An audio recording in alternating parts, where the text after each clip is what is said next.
얼마 전부터 그 지방에 있는 친구들이 교인들이 서울로 더 이렇게 올라오잖아요. 그럼 나한테 전화를 하는 거야. 그래서 너네 교회 근처에 우리 교인 이사 갔는데 너네 교회 가라고 그랬으니까 신앙생활 잘하게 하라고. 얼마나 감사해. 새신자 하나 전도하기도 얼마나 힘든데 요즘에 서울에 이사 와가지고 교회 떠나는 사람 많아요.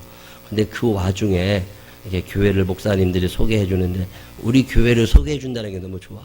내가 또 우리 친구들한테 밥도 잘 안 사고 쌀쌀 맞고 야박하면 우리 교회 가라고 하네. 그래서 늘 가면 내 밥도 사고 장례식도 잘 쫓아다니고 그러니까 다 좋은 줄 알고 이렇게 교회를 우리 지난주에 우리 교회 등록해 주셨던 우리 김은정 집사님 내외가 저 봉담 화성 봉담에서 이쪽으로 위대 신도시 이사 왔어요. 근데 그 담임 목사가 내 친구거든. 이기성 목사라고. 내가 지난주에 전화했어. 우리 교회 김은정 집사 부부 우리 교회와 등록하던 했다. 그러니까 너네 교회 이제 안 갈 거니까 그건 줄 알으라고 그랬더니 알았대. 잘 신앙생활. 너무 큰 일꾼이래요. 그 남편이 전기 기술자인데 자기네 교회 전기를 그렇게 다 만지고 살았대. 그러면서 그렇게 칭찬을 하는 거예요. 그래서 참 너무 고맙다고.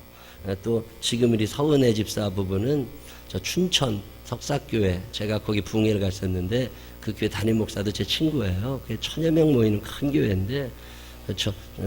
내가 지난주에 석사교회 다녔다고 그래서 내가 전화했더니 서울에 이사 간다고 그래서 어디로 이사 가냐고 그래서 송파구라고 그래. 거기 내 친구 있는데 그 교회 한번 가보라고 가서 마음에 안 들면 등록하지 말고 마음에 들면 가서 등록하고 신앙생활 잘하라고. 어렸을 때부터 아주 그 교회도 자라난 모태신앙인인데 신앙생활 참 잘하는 친구라고. 제가 전화했더니 그 손 목사님이 아주 그렇게 칭찬을 해요. 그러면서 우리 교회 마음에 들었나 보라고 등록카드 다 낸다고 그러고 그래서 제가 아주 참 좋았습니다. 여러분들도 좀 인간성 좋은 사람 좀 돼가지고 시골에도 고향에서 누가 올라온다 그러면 다 우리 교회 오라고 그래. 나 지난주에 너무 감사했어요. 이렇게 두 가정이 제 지방에 있는 제 친구 목사님들 교회에서 신앙생활 잘하던 일꾼들인데 이렇게 우리 서울에 올라온다고 우리 교회에 소개해줘가지고 함께 신앙생활 하게 돼서 얼마나 감사한지 몰라. 야, 거기 송파구인데 생명나무 교회만 빼고 다 가도 돼. 이런 얘기 안 하고 꼭 생명나무 교회 가라고 추천해준다는 게 얼마나 감사한지 모릅니다. 하나님의 큰 은혜인 줄로 믿습니다. 하나님 우리 생명나무교회를 사랑하셔서 계속해서 사용하여 주실 줄로 믿습니다. 지난주에 제가 강원도 인제에 갔었어요. 인제가 설악산 바로 밑이거든요. 인제 참 먼 데입니다. 옛날에 인제 가면 언제 오나 이게 인제거든요. 그게 군인들 사이에 서로 가기 싫어하는데 인제, 원통, 양구 이런 데인데 거기 설악산 바로 밑에라고. 옛날에는 도로가 없을 때니까 서울에서 가면은 양평, 횡성, 홍천 뭐 이렇게 해가지고 3시간 반, 4시간씩 가뒀는데 요즘에는 도로가 뽕 뚫려가지고 2시간도 안 걸리면 인제 들어갑니다. 그 인제 가기 전에 오른쪽으로 한 20분쯤 새길로 들어가면 물 따라서 내린천 따라서 들어가면 거기에 원대리라는 마을이 있어요. 그 원대리에 분교가 하나 있었어요. 옛날에. 그 마을 전체가 한 90가구 되니까 거기에 분교가 하나 있었는데 그나마 그것도 없어져 그래가지고 이제 그 분교에 거기 분교를 교회가 사가지고 그 분교를 다 치우고 거기에 교회를 하나 지어놨어요. 이제 원대교회라는 교회죠. 그 이제 물어봤더니 그 동네 초등학생이 3명 있대. 근데 그 중에 2명이 지금 교회를 나온대요. 중고등학교들은 한 5명 된대. 근데 그 중에 이제 몇 명 교회 나오고 할머니들 교회 나오는 그런 시골 교회인데 거기에 새로 부임해서 가신 전도사님 내외가 있어요. 그 전도사님 내외는 이 강동구에서 살고 또 저 종교교회, 정동교회 이런 데 큰 교회만 다니다가 그 시골로 내려가게 된 거예요. 거기에 마을 버스도 안 들어와. 거기 90가구 이제 계곡마다 들어가 사는 거기에서 사는데 그 사택에서 이제 신혼부부가 거기에 사는 거예요. 그 사모님은 방송국 PD 하던 여자인데 전도사님 목회 잘하게 생겨서 이제 결혼을 해서 서울 어디 있을 줄 알았더니 그 인제 산골짜기로 들어가게 된 거예요. 그게 얼마나 심란해요. 그 두 사람이 거기에 이제 제일 젊은 그 동네대 제일 젊은 세대기 전도사님 사모님 둘이서 사는데 저는 아직도 대한민국에 수돗물 안 나오는 데가 있는 걸 몰랐어요. 상수도 하수도가 없어요.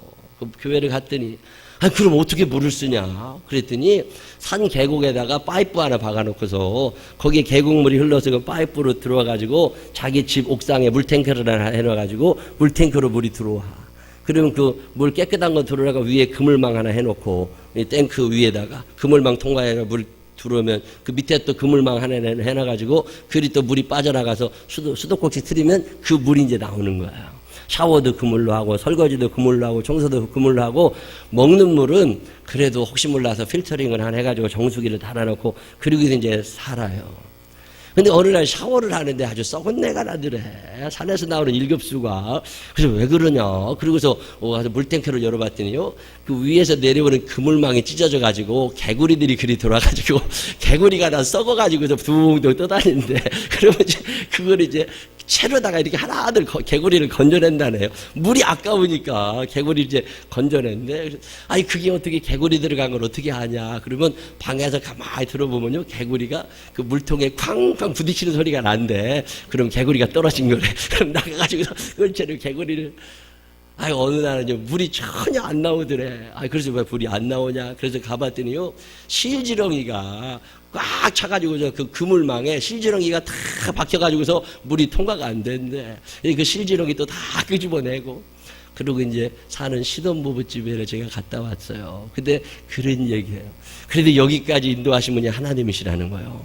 다 여기 못 올 것 같지만 여기 와서 하니까 하루하루가 재밌대요. 그러면서 야, 하나님은 나 이렇게 도우신다. 그럼 여름에 물 떨어지면 어떻게 하냐. 물 마르면 그러면 소방서에 전화한대. 물 떨어졌다고 물 갖다 달라고. 그러면 소방차가 기다리라고 그러고 한 달에 한 번인가 두 번 물 실어 갖다 거기다 퍼다 준대요. 나 상할 수도 없는 집 처음 봤어요. 요즘 들어서. 근데 그 전도사님 이런저런 얘기하면서 목회는 어떻게 잘 하냐 그랬더니 새벽 기도도 한대요. 새벽 기도 누가 나오냐 그랬더니 할머니 몇 명하고 나온대. 근데 온대요. 근데 안 나갈 수가 없는 게 어떤 집사님은 40분을 걸어온대.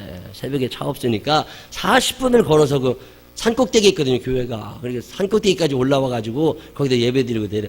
어떻게 40분을 걸어오냐. 그래서 나이 한 70대 되시는 할머니 권사님이냐고 그랬더니 아니래, 40대 중반 집사님이래. 나 그 얘기 듣는데요. 우리 교회 40대 여자들이 쫙 생각이 나는 거야.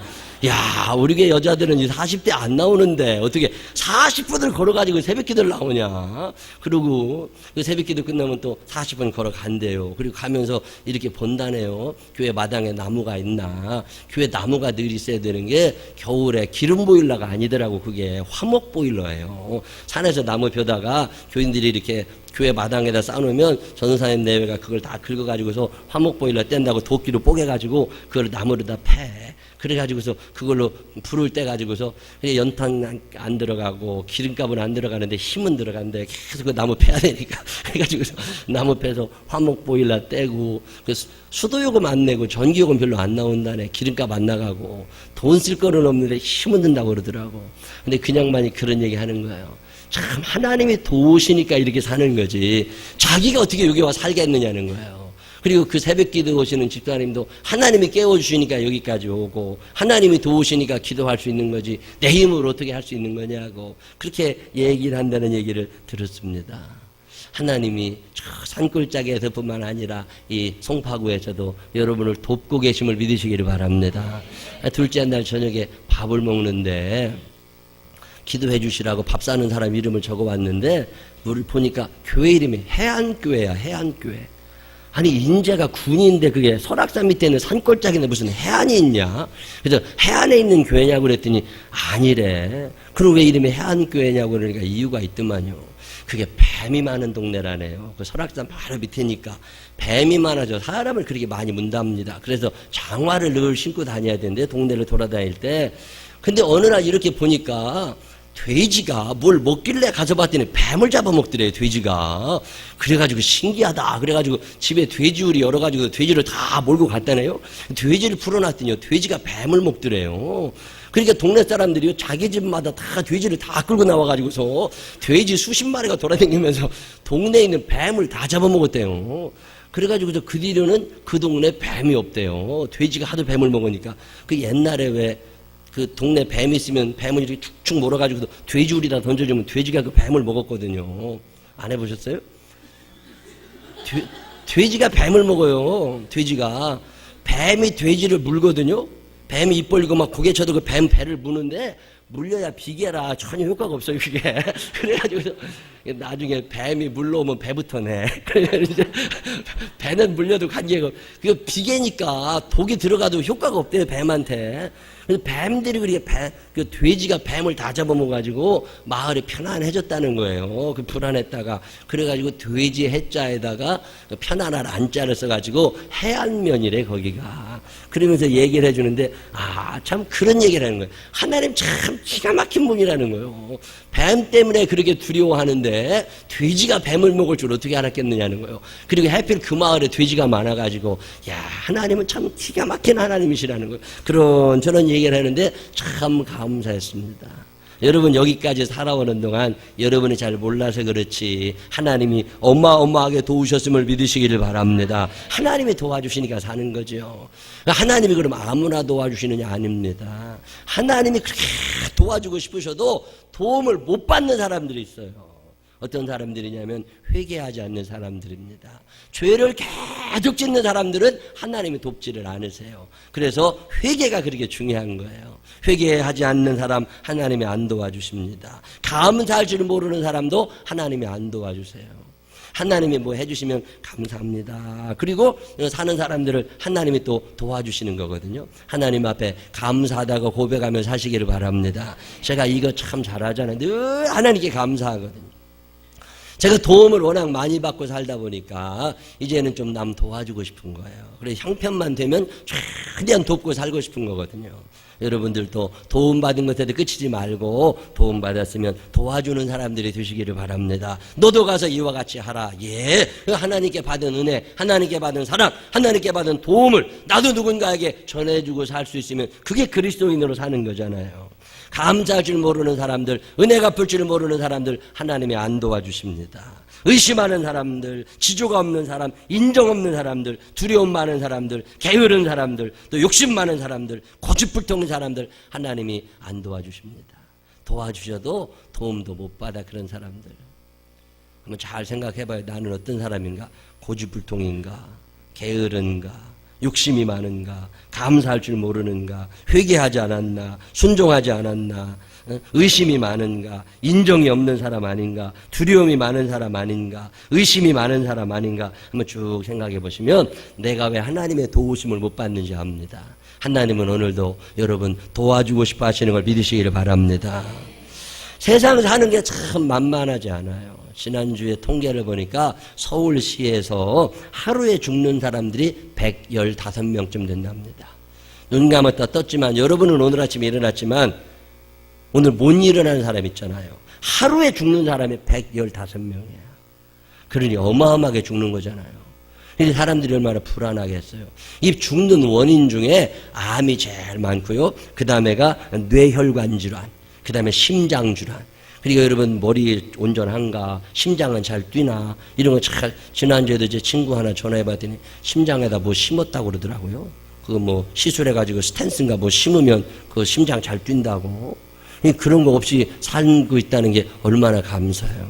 그리고 또 하나 사망 원인 4위가 뭐냐면 자살이에요. 교통사고로 죽는 사람보다 자살해 죽는 사람이 더 많은 도시가 서울입니다. 특별히 30대 이전에는요 사망률 1위가 자살이에요. 왜 그렇게 많이 자살하는지 몰라요. 그만큼 살기가 힘든 거죠. 근데 예수 믿는 사람들은 자살하라고 사정해도 자살 안 합니다. 왜 자살 안 하는 줄 아세요? 자살의 원인 중에 하나가 외로움이거든요. 자살의 원인 중에 하나가 포기거든요. 절망이거든요. 근데 예수 믿는 사람들은 하나님이 도와주시잖아요. 도우시는 하나님을 바라보시기를 바랍니다. 나는 항상 소망을 품고 주를 더욱더욱 찬송하리이다. 항상 소망을 품는 이유가 뭐예요? 도와주시는 그분이 계시잖아요. 나는 비록 약하나 우리 주는 강하다. 어려울 때 도우시니. 어려울 때가 되면 하나님이 도와주실 줄로 믿으시기를 바랍니다. 도우시는 하나님을 바라보지 못하니까 자살하고 절망하는 거예요. 근데 도우시는 하나님을 바라볼 줄 아는 사람은 힘든 거 맞아요. 어려운 거 맞아요. 그렇지만 절망하거나 자살하지 아니하고 소망을 가지고 일어설 수 있음을 믿으시기를 바랍니다. 문제는 믿음이에요. 믿음이 없는 거라고. 왜 절망하느냐? 믿음이 없는 거예요. 왜 포기하느냐? 믿음이 안 생기는 거예요. 하나님이 도우실 거라는 믿음이 안 생기니까 좌절하고 절망하는 거잖아요. 성경은 역사책이 아닙니다. 여러분이 가지고 읽고 계시는 이 성경은 단순한 역사책이 아니에요. 구약의 저 이스라엘의 옛날 역사하고 신약의 초대교회 역사하고 그런 거 아닙니다. 역사책은 그냥 한 번 일어나고 만 걸 적어놓은 게 역사책이에요. 근데 성경이 살았고 운동력이 있는 이유는 뭐냐면 이 성경의 이야기는 옛날의 이야기가 아니라 그 옛날 이야기뿐만이 아니라 오늘 2014년 11월에 여러분의 이야기가 될 수 있음을 믿으시기를 바랍니다. 성경의 이야기는 일회적으로 끝나는 게 아니에요. 이 성경에 나오는 위대한 인물들, 그 인물들이 가졌던 그 많은 믿음이 오늘 내게도 있다면 그 일은 내게도 일어남을 믿으시기를 바랍니다. 아브라함을 인도하셨던 하나님이 오늘 여러분을 인도하실 수 있음을 믿으시기를 바랍니다. 그 믿음이 있느냐는 거죠. 이 믿음이 있는 사람들에게 성경은 오늘도 살아 움직임을 믿으시기를 바랍니다. 저 하버드 대학교에 있는 하비 콕스 교수가 얘기하는 성령의 현재성이라는 게 그거예요. 교회의 시작이라고 하는 게 사람이 모여서 시작한 것이라면 벌써 끝났어야지. 근데 성령님이 시작하셨기 때문에 그 성령의 역사를 사모하고 믿는 모든 사람들에게 그 초대교회의 역사는 오늘도 일어남을 믿으시기를 바랍니다. 여러분, 홍해가 갈라진 걸 믿는다면 오늘 내 앞에 있는 홍해도 갈라질 것을 믿으시기를 바랍니다. 이 믿음을 가지고 있느냐는 거죠. 이 믿음 있는 사람들에게는 그 역사가 오늘도 일어나는 게 성경의 특징입니다. 예수님께서 저 하늘로 올라가시게 되니까 제자들이 불안해가지고 선생님 없이 우리가 어떻게 사냐고. 그러더니 예수님께서 걱정하지 마라. 내가 하늘로 올라가면 끝이 아니라 너희를 위하여 성령님이 내려오실 거다. 그 성령님이 너와 함께 하실 거다. 그랬는데 이 성령님을 예수님께서 보혜사라고 소개하셨어요. 보혜사가 오시면 그러는데 그 보혜사라고 하는 말은 영어 성경에 보면 헬퍼라고 나와요. 영어 성경의 보혜사를 또 카운셀러라고 소개하기도 해요. 성령님은 어떤 분이시냐? 도와주시는 분이심을 믿으시기를 바랍니다. 오늘 우리가 성령 충만해야 되는 이유가 왜 그래요? 그분의 도우심 가운데 우리가 살아야 되기 때문에 그렇잖아요. 우리가 살면서 자살하고 싶을 만큼 힘든 일이 왜 없겠어요? 빈부차가 얼마나 심해지는데요. 부자들은 또 부자되지만 가난한 사람들이 얼마나 힘들어요. 이자 때문에 허덕이는 사람들이 너무너무 많답니다.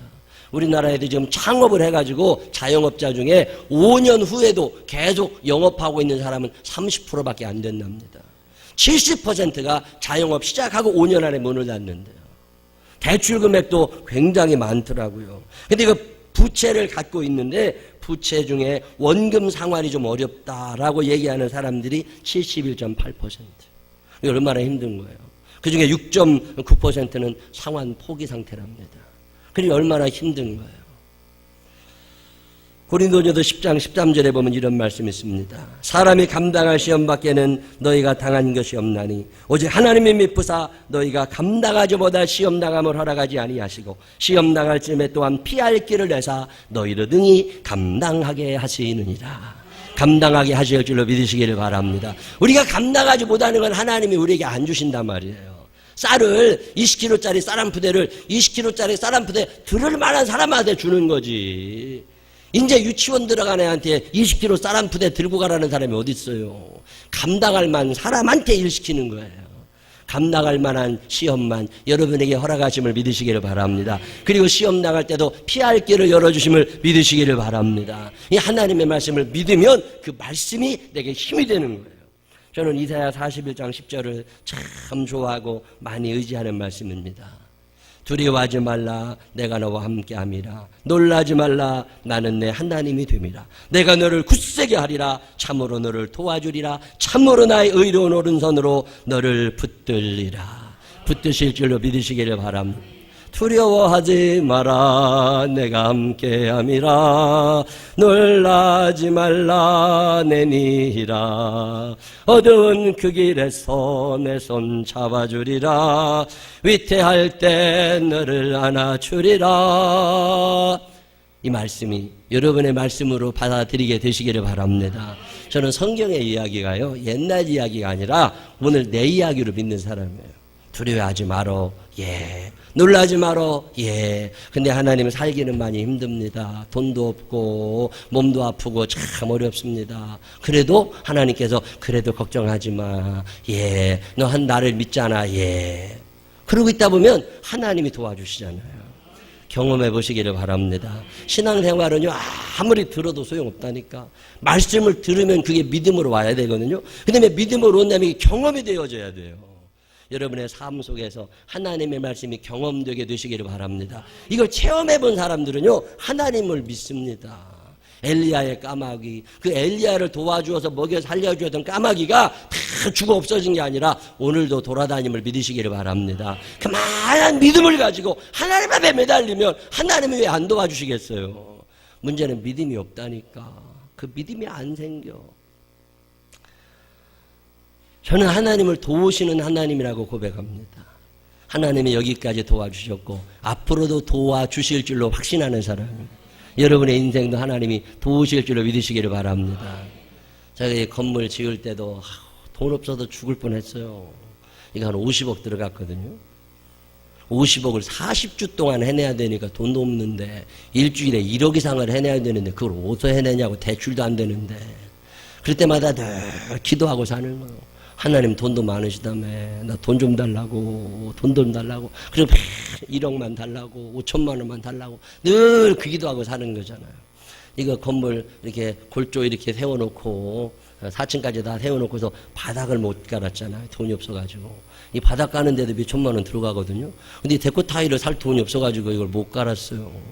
그리고 쩔쩔매고 이걸 어떻게 해야 되냐 그러고 있는데 어떤 분이 나보고 건축자재 전시하는데 가자고 그러시더라고. 그래서 따라갔잖아요. 그런 데 가면 또 혹시 싼 거 있을까봐. 그리고 따라갔더니 건축자재 전시에 무슨 별 다 팔더라고요. 건축과 관계된 걸 다 파는데 데코 타일 파는 사람도 있잖아요. 거기에 데코 타일 파는 데 앞에서 얼쩡얼쩡 대고 있었는데 거기에 그 회장님이 계시다가 나를 보더니 들어오래. 감리교 권사님인데 우리 아버지랑 아시는 분이에요. 나는 잘 몰라. 근데 그분이 들어오라고 그러시더라고. 그래서 들어가서 차를 마시고 있는데 나보고 그래요. 어떻게 바닥은 다 깔았냐고. 아직 못 깔았다고. 돈 없어서 아직 못 깔았다고 그랬더니 그분이 날 이렇게 쳐다보더니 그래. 그 걱정하지 말라고. 자기가 다 깔아줄 테니까 걱정하지 말래. 근데 공짜로는 안 되고 이게 공장에서 도매집으로 나가는 가격에 다 깔아줄 테니까 걱정하지 말고 돈도 나중에 돈 생기면 목사님 그때 달라고. 교회 짓는 목사님이 무슨 돈 있냐고. 자기 당장에 돈 필요 없으니까 나중에 돈 생기면 갚으라고. 자기가 내일 모레부터 직원들 보내서 바닥 다 깔아주겠다고. 얼마나 감사해요. 그래가지고서 고맙다 그러고 일어나려고 그러는데 그 권사님이 나보고 혹시 목사님 교회 짓는데 돈 필요 없냐고 물어보더라고. 그때 내가 1억 원이 필요해가지고요. 하나님이 다음 주까지 1억 원 있어야 되네. 1억 원 좀 달라고 계속 기도할 텐데 갑자기 돈 필요하냐고 물어보길래 그냥 무의식적으로 1억 원이 필요하다고 그랬어. 말도 모르는 사람이 나한테 돈 있냐고 그래. 나 1억 원이 필요하다고 그래서 그랬더니 그 권사님이 날 보더니 걱정하지 말라. 그거 자기가 꿔주겠대. 얼마나 감사해. 그래가지고서 내가 계좌번호 적어주려고 그랬더니요. 필요 없대. 목사님한테 돈 꿔드릴 때는 계좌를 이체하는 거 아니래. 목사님 모시라고 그래서 식사 대접해드리고 현금으로 줘야 되는 거라고. 그러냐고. 나 몰랐다고. 그리고서 이제 집에 가 있는데 잠이 안 오는 거야. 이 양반이 그동안 만변했으면 어떡해. 돈 안 준다고. 내가 신용이 있어요. 담보가 있어. 아무것도 없잖아요. 근데 나한테 돈 안 주면 어떻게 잠이 안 오는 거예요. 근데 한 3일 지나가지고 돈 받으러 갔잖아요. 근데 또 늦게 가면 또 안 줄까봐 일찍 간다고 차도 놓고 지하철 타고 갔어요. 강남에. 지하철 타고 쫙 가가지고서 약속 장소에 갔더니 그 양반이 먼저 와 계시더라고. 이렇게 패밀리마트 봉투에다가 우유과 같이 생긴 거 들고서 나를 기다리고 있어요. 그래가지고 둘이 앉아가지고 밥을 먹는데 밥이 잘 안 넘어가. 이 양반이 만변했으면 어쩌나. 1억 안 주면 어쩌나. 그런 생각 들어가지고. 근데 밥을 다 먹었더니요. 그 권사님이 나보고 비닐봉지 주면서 우유과 같이 생겨 날 주면서 가져가라고 그러더라고. 이게 뭐냐고 그랬더니 1억 원이야. 그래서 뭐 이렇게 열어봐. 10,000원짜리 100개씩 묶은 100만 원짜리 다발이 100개 들어있는 비닐봉지에. 그러더니 이거 갖다가 쓰려. 이자는 필요 없대. 나중에 돈 생기면 그냥 갚아주고, 나중에 돈 생기면 갚아달라고 1억을 날 주는 거예요. 얼마나 감사해. 그래도 그걸 고맙다고 들고서 기도하고서 밖으로 들고 나왔는데, 나 그날 왜 그랬나 몰라. 지나가는 모든 사람이 다 쓰리꾼같이 생긴 거야. 그래가지고 이걸 어떻게 갖다 줄 수가 있어야지. 아유, 그날 내가 얼마나 조마조마하고 그 1억을 갖고 교회 왔나 몰라요. 서울 시내 현금으로 1억 들고 다녀본 적 없는 사람은 말을 하지 말어. 이거 심장 떨린다니까. 하나님이 도와주실 줄로 믿으시기를 바랍니다. 그냥 하나님 앞에 기도하고 하나님을 살려달라고. 하나님을 살려달라고. 그러니까 하나님이 까마귀를 보내주셔가지고요, 별걸 다 물어다 주셔가지고 여러분 여기 앉아있는 거예요. 이 바닥 딱 깔아놓은 다음에도 돈이 없어가지고 의자를 깔아야 되는데, 여러분 앉아있는 의자를 깔 수가 있어야지. 돈이 없어가지고 이것도 몇 천만 원어치잖아요. 의자 깔 돈이 없어가지고 쭉 하고 기도만 하고 앉아있는 거예요. 그런데 그때 우리 딸하고 아들 다니던 학교 선교사님, 최하진 선교사님이 그때 책 한 권 쓰셨다고. 내 인생을 주님께 걸어라. 그 책 쓰셨는데, 그 책 쓰시고 나서 나한테 와서 기도해달라고 그래서 기도해드렸어요. 이거 1등 하게 해달라고, 베스트셀러 되게 해달라고. 그래도 선교사님이 앞에도 밥 식사하시고서 나하고 둘이 앉아있다가 이거 잘 팔리면 목사님한테 내가 헌금한다고 그러시더라고, 우리 교회에. 그리고 얼마나 감사해. 그래도 열심히 기도했지. 그랬더니 그 선교사님이 전화 왔어. 요새 규장에도 출판했는데 기독교 서적 중에 베스트셀러 1위에 올랐다고. 책이 그렇게 잘 팔린대요. 그렇다고 인세 받았대, 인세. 그러더니 몇 천만 원을 나한테 보내준 거예요. 그래서 그 보내주신 돈이 딱 의자값이더라고. 그래도 이 의자 여러분 앉아 계신 거야. 하나님 앞에 기도하면 도와주실 줄로 믿으시기를 바랍니다. 저는요, 이런 경험을 수도 없이 하고 사니까 하나님 앞에 기도할 수밖에 없는 거예요. 하나님이 도와주실 줄로 믿으시기를 바랍니다. 오늘 우리가 읽은 시편 121편 1절에 내가 산을 향하여 눈을 들리라. 나의 도움이 어디서 올까? 나의 도움이 천지를 지으신 여호와에게서로다. 왜 산을 향하여 눈을 듭니까? 그 산은 여호와의 임재의 장소거든요. 그 산에 성전이 있었잖아요. 예루살렘 성전이 시내 산 위에 있잖아요. 감람산에. 산을 향하여 눈을 든다는 얘기는 그 여호와의 성전을 향하여, 하나님을 향하여 눈을 든다는 거잖아요. 아무리 돌려봐도 도와줄 사람 하나도 없는 거예요. 아무리 주변을 다 쳐다봐도 나를 도와줄 사람이 아무도 없어. 그때 눈을 들어 하늘을 바라본 것이요. 그리고 그 하늘, 그 산 밑에 있는 성전을 바라보면서 하나님, 세상 사람들 아무도 없습니다. 이 세상의 친구들 나를 버려도 다 나를 버리고 떠나지만 하나님 당신만은 나를 도우실 줄로 믿습니다. 그리고 하나님을 향하여 눈을 들었더니 하나님이 나를 도와주시더라는 거잖아요. 오늘 이 고백이 여러분의 고백이 되시기를 바랍니다. 하나님은 어떤 분이냐? 그 구약 성경, 신약 성경에만 나와 있는 하나님이 아니라 2014년 11월, 12월에도 여러분을 도우실 줄로 믿으시기를 바랍니다. 그 많은 믿음을 가지고 그 많은 헌신하면서 하나님 앞에 매달리는 모든 사람을 하나님의 축복하실 줄로 믿으시기를 바랍니다. 기도하겠습니다. 하나님 아버지, 자살하는 사람도 많고 망했다고 절망하고 포기하고 신경질 부리고 위기 속에 살아가는 사람들이 얼마나 많이 있습니까? 하나님 아버지, 오늘도 말씀을 듣습니다. 그 힘듦 속에서 사람 찾아다니며 사정하지 않게 하여 주시옵시고 눈을 들어 주님을 바라볼 수 있는 사람 되게 하여 주시옵소서. 주의 전에 나와 기도하는 자 되게 하여 주시옵시고 도우시는 주님을 경험하게 하여 주시옵소서. 간정의 주인공들 되게 하여 주시옵소서. 우리가 이 땅 살면서 감당하지 못할 시험을 주님은 허락하지 않으시는 걸 믿게 하여 주시옵시고 피할 길을 내시고 이길 방법을 주시는 하나님을 바라다 보며 절대적인 믿음을 가지고 하나님 앞에 구할 수 있는 우리들 되게 하여 주옵소서. 도우시는 주님을 확신하오며 예수님 거룩 같은 이름으로 기도드렸습니다. 아멘. 다 같이 일어서